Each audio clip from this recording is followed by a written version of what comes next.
Harry, Hey, thank you so much Ash. for being here today. So I'd really like to thank you for being a guest on this podcast mini series. And basically, we're here to just discuss interesting stuff that you have to share. So without further ado, maybe just start about a quick one about how we know each other. Okay. Well, we know each other from both working Yeah, yeah, with perpetrators of family violence. yeah, yeah. Yeah. And so we're working in the same office, Yep. and we are actually in the office, aren't we? We are. During our lunch break, Yes. we see it's Christmas time, so there's some decorations. Yep. What got you into social work? Maybe talk a little bit about your upbringing. I think you have some interesting stuff to share regarding some passions, and I think you did a bit of a pivot. Maybe talk a Yep. little bit about that for those that don't know. Yep. Actually, I don't know myself. Yep. Okay. So I did a PhD in sociology, and I guess what was driving me at the time was I was really interested in figuring out how societies work, how people Mm. work, what makes them think, what makes them do the things they do. I was interested in politics, but kind of in all different ways. I was also really interested in psychology Yeah. and trying to make sense of all that. Um, so one of the things that I engaged with a lot was social theory. So theories that are trying to explain how societies work, right? So they try to explain why groups of people do certain things and how, what you can expect them to do in the future and that sort Oh, of thing. okay, okay. So specifically, I was looking at the influence of Marxism in Australia. Um, so people that, well, one of the things that's interesting about how Marxists approach the issue is that they're interested in the relationship Mm. between a person's social role Mm. and the consciousness that is kind of somehow related to that. So does that make Somewhat. sense? Yeah. So In simple terms, how would you put it? I would put it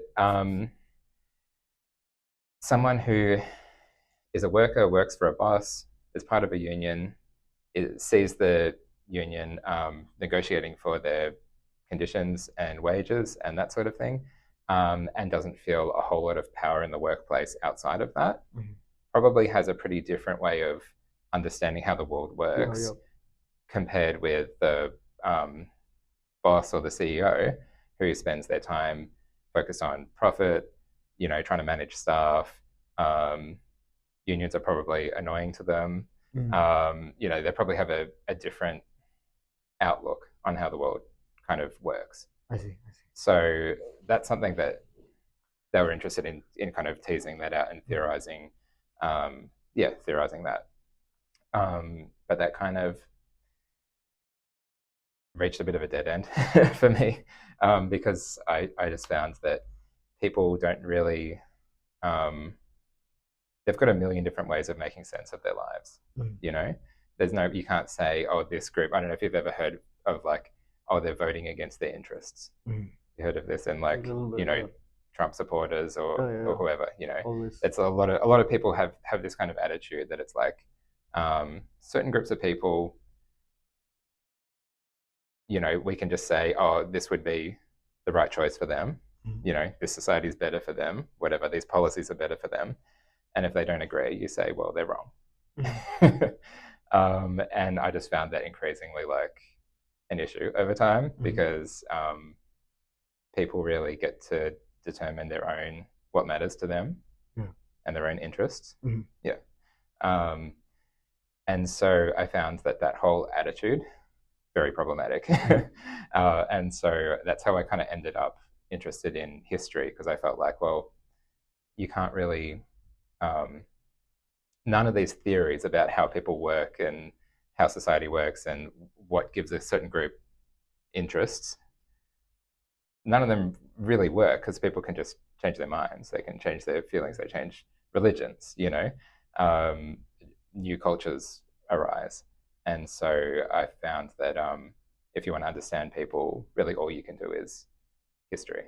That Okay. is like trying to understand from their perspective, how are they seeing things? But you're saying that people's perspectives are always evolving? Yeah, well, and then that's the other part that's problematic because for a lot of those thinkers at the times, like Marx and others at the time, they seem to have this approach where people know why they're doing what they're doing, and it's rational.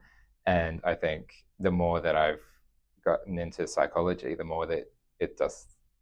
People don't really know what their motivations are unless they do a lot of work to try to understand them. They don't necessarily know why they feel the way that they do. Um, and so that just makes it all really complex, right? Like people don't really know what's driving them. So how do you kind of approach that? Well, I think that also kind of takes me to history as well. It's like you're just trying to get a sense of how people were feeling at the time, how people were thinking at the time. Pretty interesting. And so that kind of paved the way for something else, right? Yeah, so building on that, I kind of reconnected with stuff that I used to be really interested in, which is fiction. And I got into reading again and starting to write again. And so I started writing historical fiction.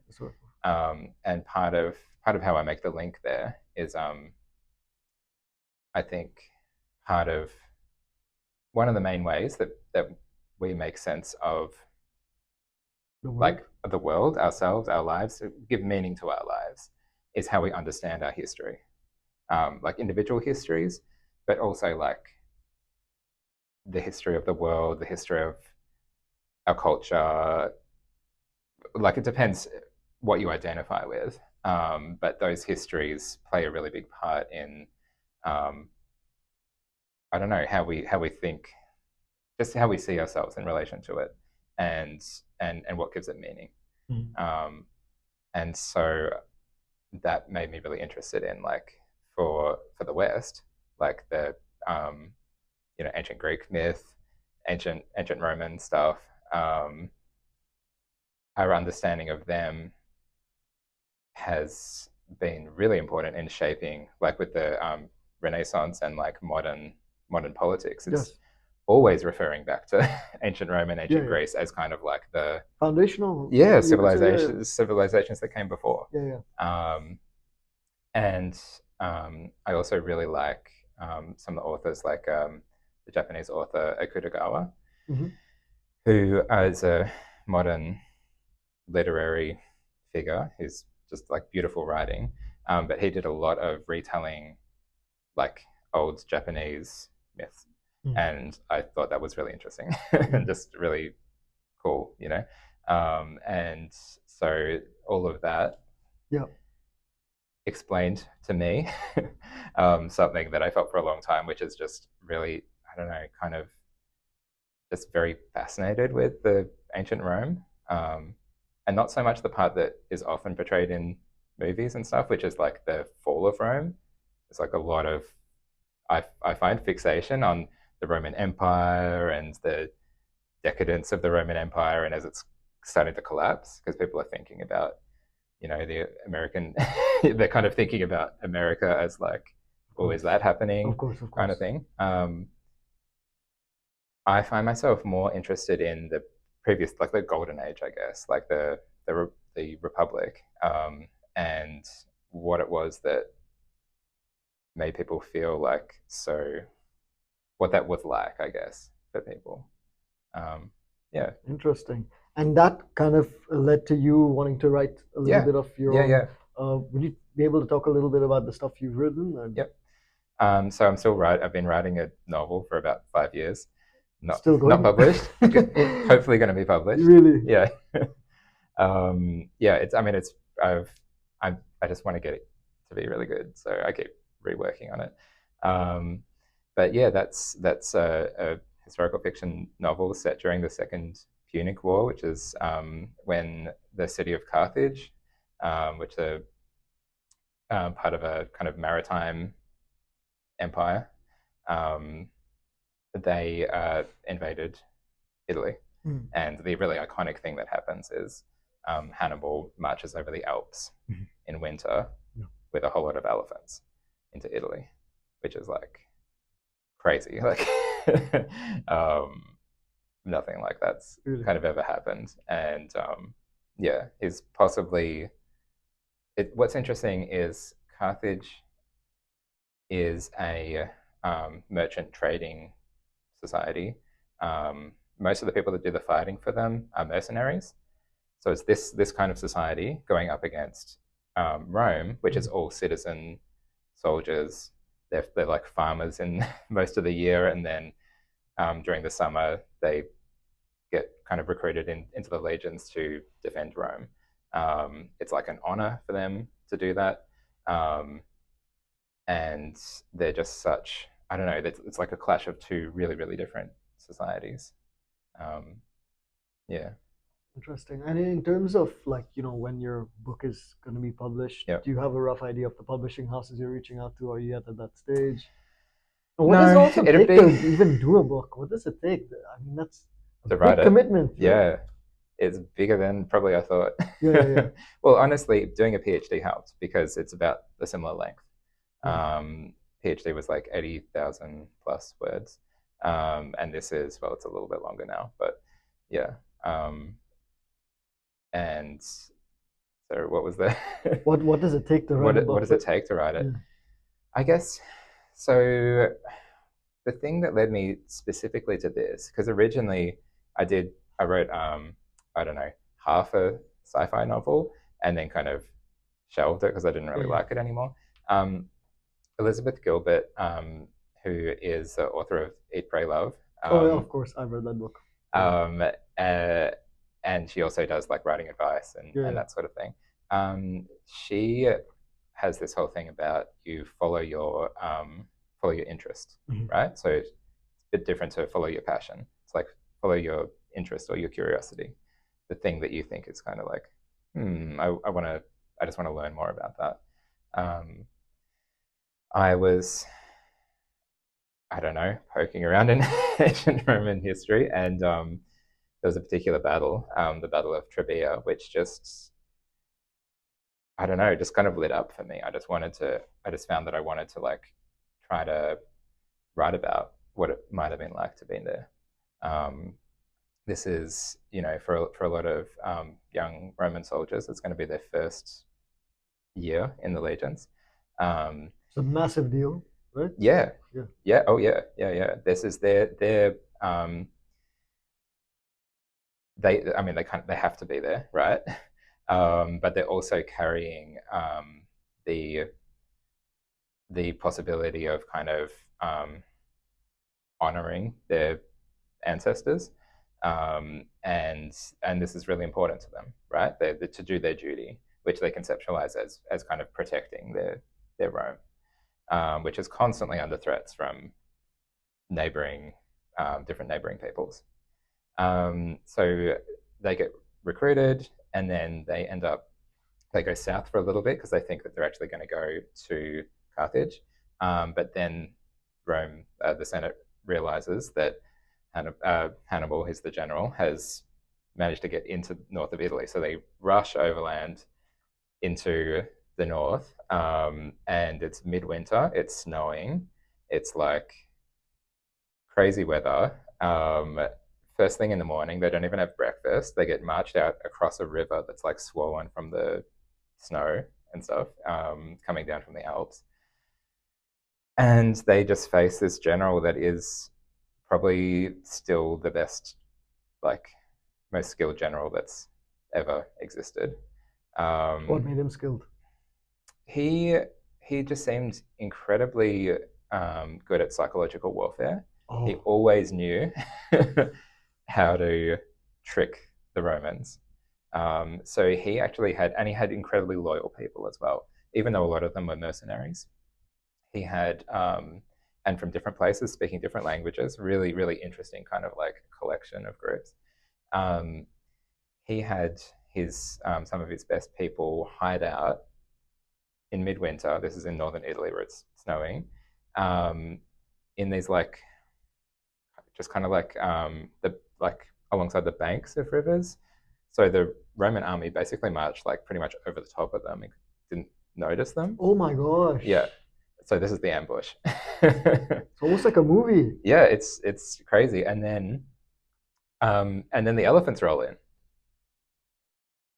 The Elephants. elephants roll in, right?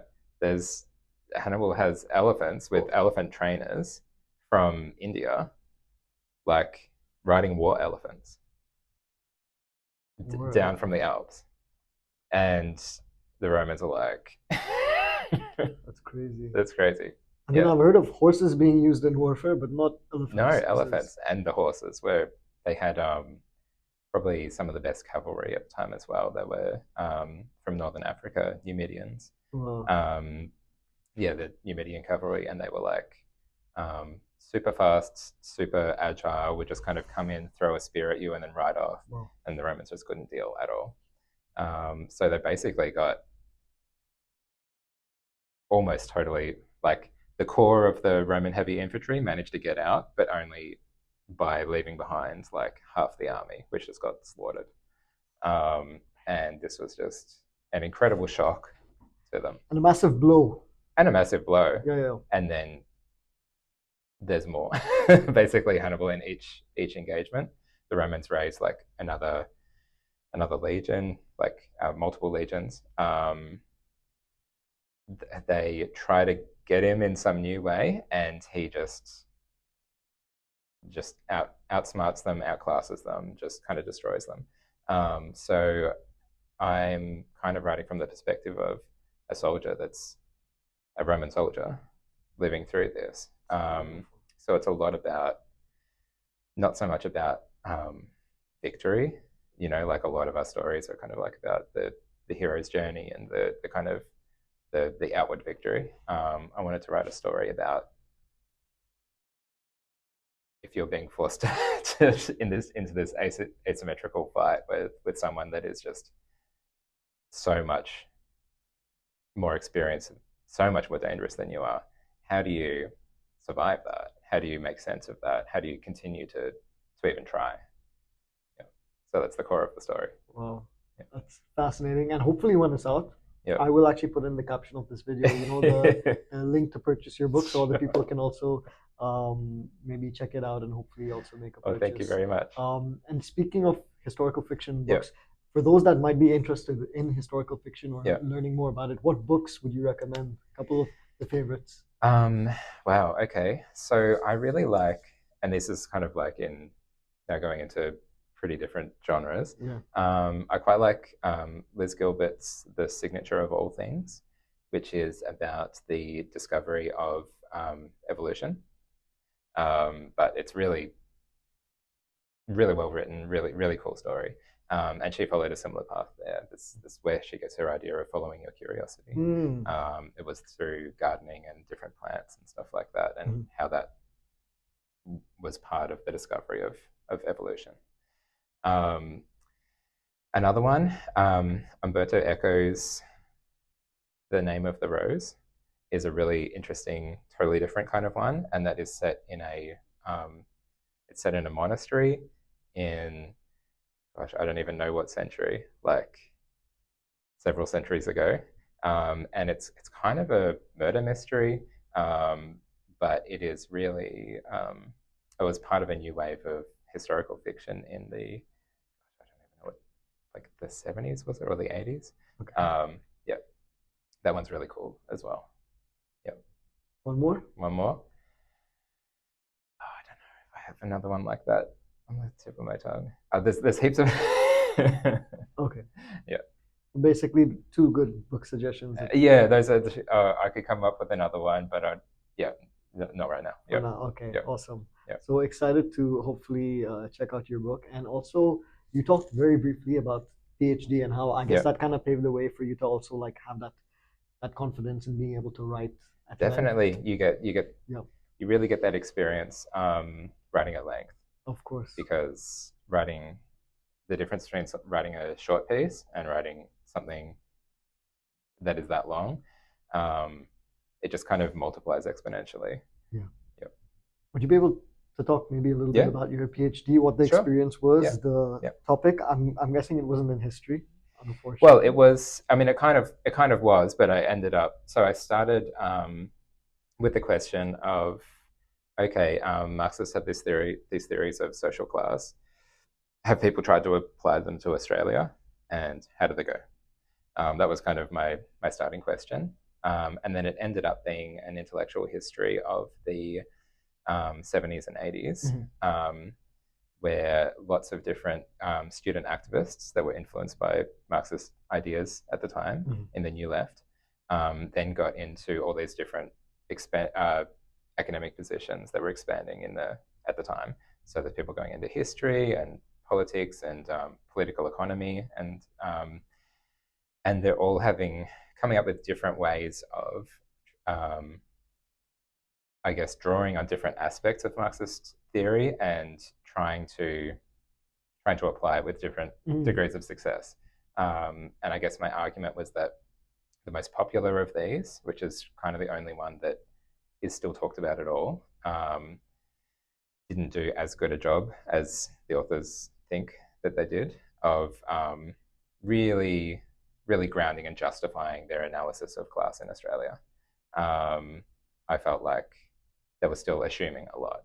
Mm-hmm. So going back to what I was saying earlier, where people kind of like you say, oh well, the working class are people who work for a living, and that means that they have objectively interests in basically a socialistic society, Yep.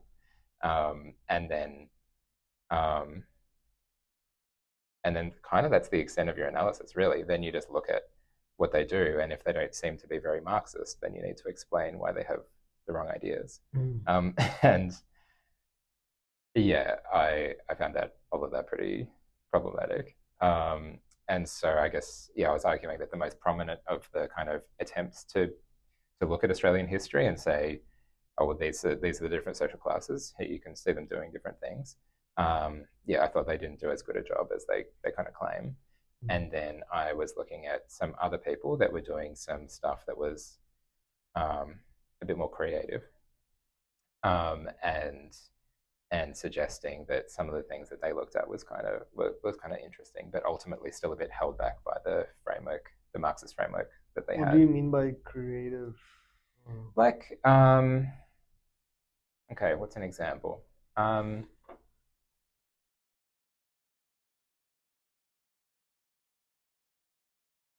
so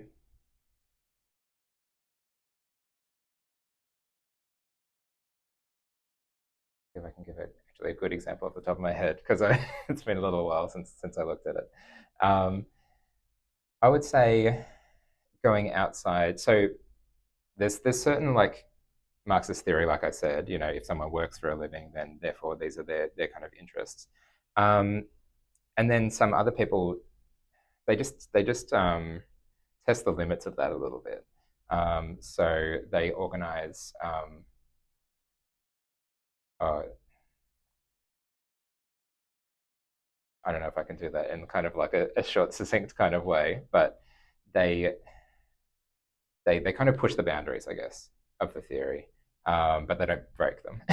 Probably if they broke them, then maybe we'd still talk about the theory a bit more and still kind of use it. But because they're still trying to be Marxist, you know what I So mean? It's they're kind of tinkering towards the edge in a way. yeah, Okay. yeah. They're still they they're not going to break. They're not going to say Australia has like five different social classes and give them new names or anything like that. They're still going to say there's a proletariat, there's a bourgeois ruling class, and there's a middle class. They're still going to use the Marxist like categories.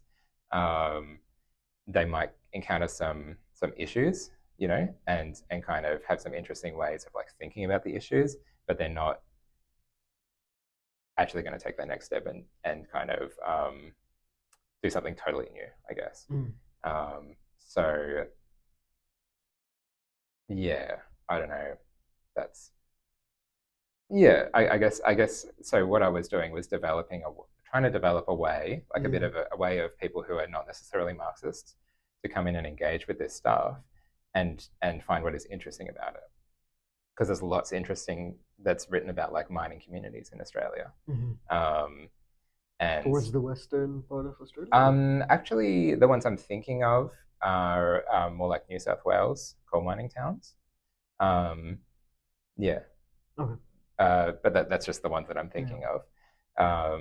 And what else? And thinking about um, yeah, the squatters and the different kind of social groups in like the late 1700s, early 1800s um, in Australia, and the stuff that came out that it was probably the most interesting to me. This is actually just getting into a bit of a different territory, the straight history, but that's like the myth of the bush labourer. So this is like the poets that write about like the um, what we now might think of as like the stereotype of like the Aussie bloke. You Okay. know, they're writing about people that are itinerant workers, so like moving around um, in the bush, working for different people.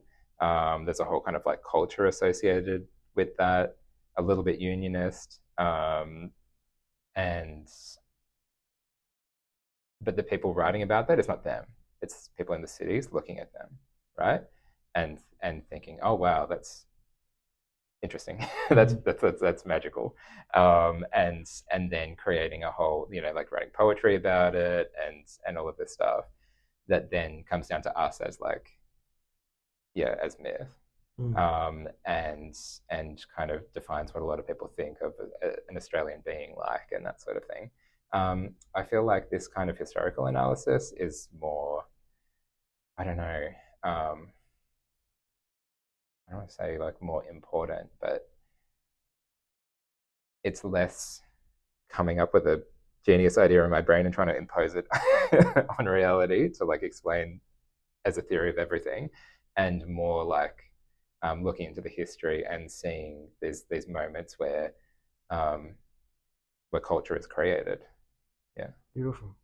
So last couple of minutes of yeah, this, this discussion. Obviously, we've talked about really interesting things like Marxism, historical fiction, history, yeah. your PhD, what inspired that. You writing a book.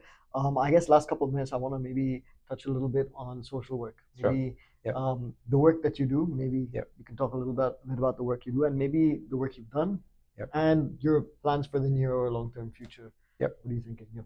Totally.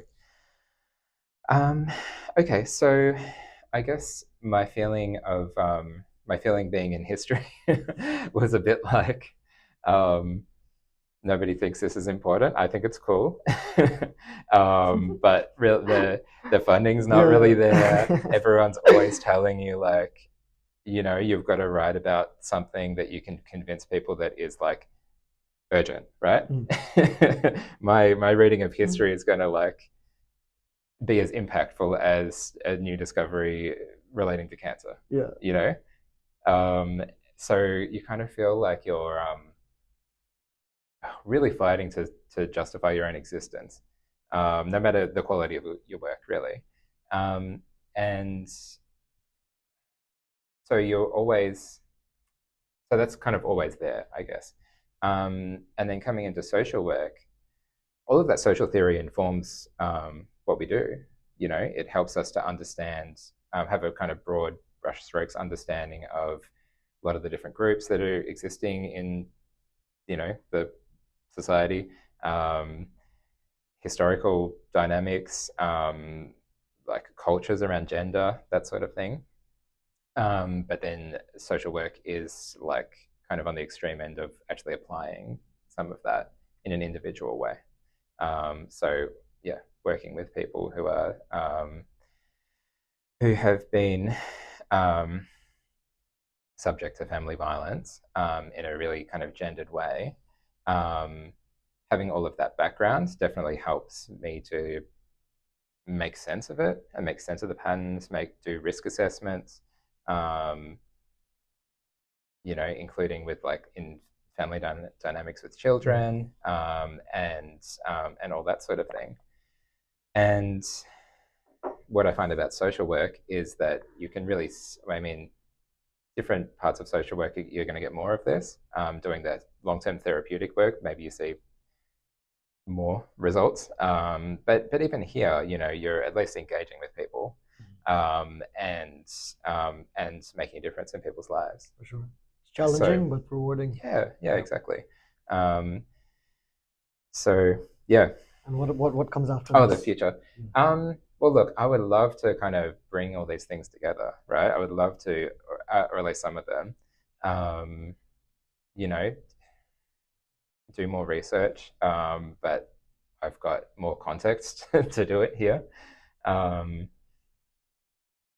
Occasionally, I mean, there were the family violence research grants that were around, that were meant to be doing research into, you know, people using violence. And from what I can tell, not that much of that happened, apart from for specific groups. But if that was happening, I would love to be a conduit. So these research grants involve universities and community organizations like this, in doing that. So I guess I would love to be able to kind of blend the worlds a little bit of like the applied social work and the evidence base and the Mm. theory that's kind of informing it as well. Almost Yeah, bridging the two. yeah, and then from a different angle also, the fiction. Mm. Something I didn't get to talk about. I don't know if we have time. Please, we do. Please, go ahead. Go ahead. Was so there's a theorist, Agnes Heller. She was from Hungary, and she like left for Australia when the uprising of 1956 was suppressed.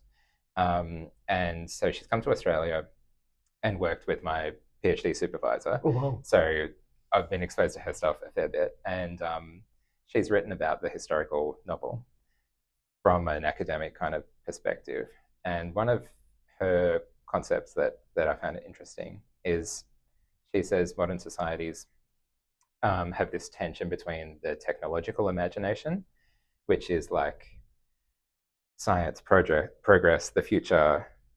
Um, Everything is about function. Everything is about being optimized, right? And that is kind of has its own kind of meaning associated with it. There's a tension between that and the historical imagination, which is like what I was talking about before, like under, how people understand their place now in the context of the history of what came before, like all the way back to the ancients, but also modern political history, also your family history. Um, yeah, does that make sense? And so, I mean, for instance, in Australian politics, there's often calls back to, to the land of the fair go and that sort of thing, which is what I was talking about before about the kind of bush labour myth. That's that egalitarian thing, this idea that Australia is kind of like a fair place for the kind of working person. That comes from, when is it, the 1830s, 1890s. 18th century. Yeah, no, I think it's 1890s. Um, and anyway, so there's this all this there's it's very important to people, right? It's very important, understanding history, and how you understand history as well changes. So Agnes Heller said, for people writing in, say, like the 1950s, history, it was still a very like modern view of history. So it was like you kind of have a uncomplicated morality to your story. You said it in historical times, but it's like the triumph of the whatever group of people, and it's kind of like a simple triumphal story about that makes people kind of feel good about that. Then when you have postmodernism, Agnes Heller writes, suddenly things become more complicated. When people are writing about history, everything is kind of like, they tend to be like more like detective novels, like Umberto Eco's one that I mentioned earlier. Um, they tend to be have a very more like a grey morality, I guess. And the themes are like what is true. That's kind of a theme, right? Ooh. So that's reflecting a modern questioning about what is real and what is true, but exploring that in how you understand history. And so, anyway, I thought, well, historical fiction is kind of interesting because you get to work directly with that. You get to work with um, how do you portray your own history or histories that are impactful on you, I guess. Um, and um, and that is something that is, I think, you can do work there. So just bring it back to what I was trying to say earlier, which is you can do work with people in social work. You can help people in individual kind of crisis situations. But in kind of another world, um, stories can be so powerful for people and so orienting for their lives, right? And so I guess I wanted to explore that, explore, um, I don't know, like masculinity, explore all the themes around that in this kind of historical context in ancient Rome, which is kind of like um, defined in a lot of ways what became kind of Yeah. Western masculinity. Wow. So Fascinating. That's if there's a really, certain kind of connection I'm trying to draw between those I things, but kind of feel, and I feel like yeah, there's so much depth to it, right. right? Thank you. And to finish off, Yep. normally at the end of the conversation Yep. series, I normally ask the guest to give one piece of advice for anyone who's listening, Okay. any piece of advice or any suggestion that they think might be useful, nugget of wisdom. Well, just in the context of what we're speaking about, I guess I would just have to say follow your curiosity. It's beautiful. Yep. That's a Yep. good place to leave it. Thank you Yep. so much for your time, Harry. Thank you. And look forward to seeing all the great things you do in the near future. Thank you. Thanks for being here. Take care.